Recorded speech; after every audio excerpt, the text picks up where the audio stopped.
Salut, alors aujourd'hui on se retrouve pour la correction d'un nouvel exercice en électricité, exercice un petit peu du type qu'on pourrait retrouver en prépa. Donc c'est un exercice qui regroupe un petit peu des questions assez classiques, surtout la première, c'est un savoir-faire, et la deuxième c'est quelque chose qu'on peut vous demander qui est aussi intéressant, histoire d'appliquer le cours tout simplement.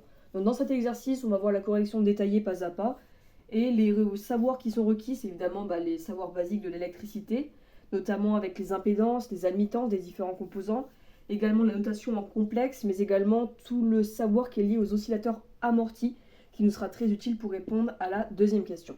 Donc on va commencer, je vais d'abord vous expliquer un petit peu en quoi consiste cet exercice. Donc on a ce schéma-là, schéma assez simple d'apparence. La première question, il faut établir l'équation différentielle que vérifie la tension UC de T aux bornes du condensateur. Et la deuxième question, il faut déterminer l'ensemble des valeurs de R de la résistance pour lesquelles on observe des oscillations dans ce circuit. Donc dès qu'on voit l'oscillation, on voit directement un petit peu arriver l'oscillateur amorti.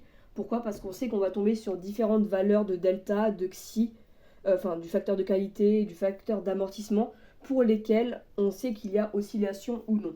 Et c'est ce qu'on traduira justement pour arriver au résultat de la deuxième question. Mais tout d'abord, on va déjà se préoccuper de la première question, qui est assez fréquente. Donc soit on peut passer par la loi des mailles, loi des nœuds, c'est ce qu'on fait notamment en première année en prépa, sauf que assez rapidement on voit que les complexes c'est quand même beaucoup plus facile, et c'est donc ce qu'on va appliquer ici. On va appliquer tout simplement un pont diviseur de tension, qui est une formule qui est très très récurrente dans les exercices en électricité. Donc en fait, nous, si on applique le pont diviseur à UC de T, évidemment je passe en complexe, on va avoir que UC de T, je vais l'écrire dans un cadre plus général. UK est égal à l'impédance de mon dipôle K sur l'impédance totale du pont fois la tension qui est appliquée au tout dans le circuit. Si jamais on était resté en réel, évidemment, on aurait UK qui est égal à RK sur R pont et fois, et encore une fois, la tension globale. Donc la tension du générateur qui est appliquée. Donc en appliquant la formule, on va voir qu'en fait on a UC de T qui est égal à ZK, donc l'impédance que l'on a aux bornes. Sauf qu'en fait on a une résistance qui est montée en parallèle, du coup c'est l'impédance, il va falloir considérer l'impédance de tout ce schéma-là. Le tout sur l'impédance du pont, donc l'impédance du pont ça va être l'impédance de cette partie-là plus l'impédance de la bobine, fois évidemment la tension borne du générateur en complexe qui est E. Donc afin de simplifier un petit peu tout ça et d'avoir un schéma très explicite pour cet exercice, je reproduis exactement la même chose, mais au lieu des composants, je mets directement leur impédance. Donc pour une bobine, on a JL oméga, pour un condensateur, on a 1 sur JC oméga, et pour une résistance, on a 1 sur R. Et là, on voit qu'on a deux composants, le condensateur et la résistance, qui sont montés en parallèle. Et quand on a deux composants en parallèle, on additionne non pas leur impédance, mais leur admittance. C'est pourquoi ici, en additionnant leur impédance, on arrive à R, le tout sur JRC oméga plus 1. Pourquoi ? Parce que l'admittance du condensateur, c'est l'inverse par définition de l'impédance. En effet, on a Y qui est égal à 1 sur Z. Donc en fait, ce qu'on va additionner, c'est pas 1 sur JC oméga plus R, on va additionner JC oméga plus 1 sur R. Je remets tout ça au même dénominateur, donc j'ai du JRC oméga plus R, le tout sur R, je renverse, et on obtient bien ce que l'on a ici. R, le tout sur JRC oméga plus 1. Donc voilà, le calcul que j'ai fait, ça c'est au niveau des admittances, donc ça c'est le montage en parallèle que j'ai juste ici, et ça nous fait du JRC oméga plus 1, le tout sur R, je renverse. Pourquoi ? Parce que là on a l'admittance, or nous on veut l'impédance, donc je renverse l'expression et j'ai bien l'impédance de toute cette partie ici. Et ensuite on a simplifié notre schéma, et on voit directement, très simplement, l'application du pont diviseur de tension.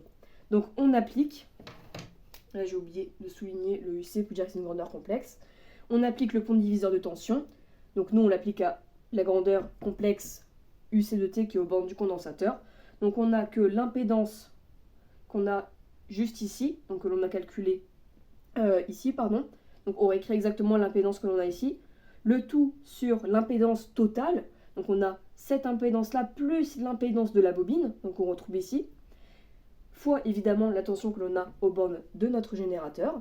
Ensuite, pour simplifier cette expression, je multiplie le tout par JRC oméga plus 1 et on arrive après simplification à cette expression-là. Ensuite, pour arriver à notre équation différentielle, je mets tout sous forme d'une équation, donc je multiplie par le dénominateur ici à gauche.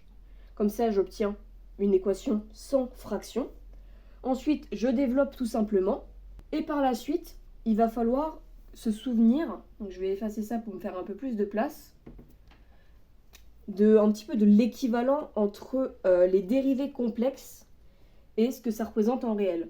Donc il faut savoir que quand on multiplie, on va dire que l'on a une grandeur UC, donc D de UC sur DT, c'est équivalent à multiplier UC par J oméga.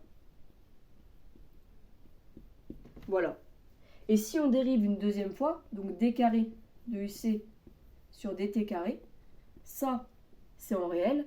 Et en complexe, du coup, si on élève tout ça au carré, on aura que J carré ça vaut moins 1, donc on aura moins 1, donc je vais l'effacer, ça sert un peu à rien, oméga carré UC de T. Donc ça c'est ce que ça représente, c'est les équivalents des dérivés en réel et ce qu'on a en complexe. Et grâce à ça, on va pouvoir retrouver ici, passer cette expression-là qui est actuellement dans les complexes, on va pouvoir la passer dans le réel.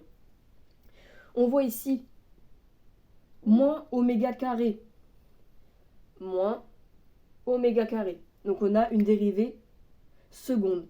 Donc on reprend les mêmes constantes qu'on a ici, donc RLC, dérivée carrée de UC de T, évidemment par rapport au temps. Ensuite, ici on voit quoi? On voit un J, on voit un oméga. Ben, on a tout simplement une dérivée par rapport au temps de UC de T. Donc on aura L d de UC sur dt. Plus un terme où on n'a pas de J, on n'a pas de oméga, donc celui-là il reste en réel.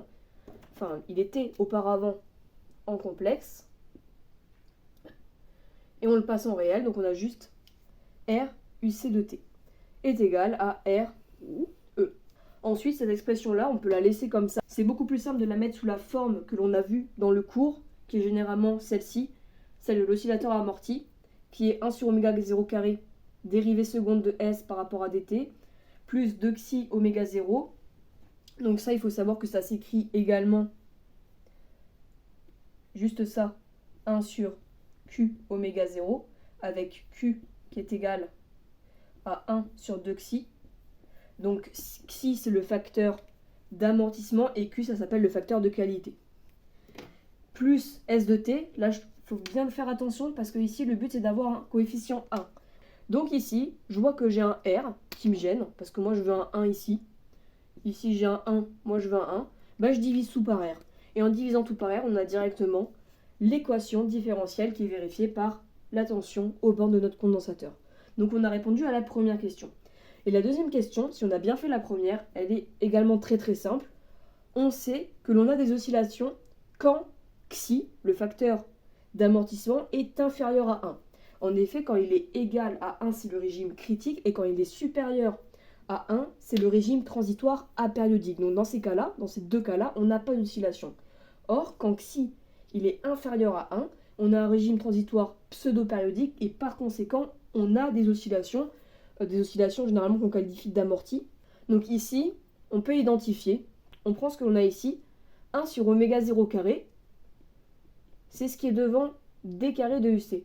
Donc on a que 1 sur oméga 0 carré est égal à LC. Donc on a directement la valeur de oméga 0. Et on fait la même chose ici. Donc on a que 2 xi sur oméga 0 est égal à L sur R. On connaît la valeur de oméga 0, on remplace le tout et on obtient après calcul que xi est égal à 1 sur 2R fois racine de L sur C. Or, comme je l'ai dit précédemment, on a des oscillations quand xi est inférieur à 1. On écrit ce que ça signifie, on remplace par la valeur de xi que l'on a trouvée juste ici. Et le but, c'est d'exprimer les valeurs de R. Donc je cherche à mettre R d'un côté avec les autres grandeurs de l'autre. Donc je vois bien que dans cette inégalité-là, j'ai juste à multiplier par R. Et par conséquent, j'obtiens directement le domaine de ma résistance à appliquer pour lequel j'aurai des oscillations.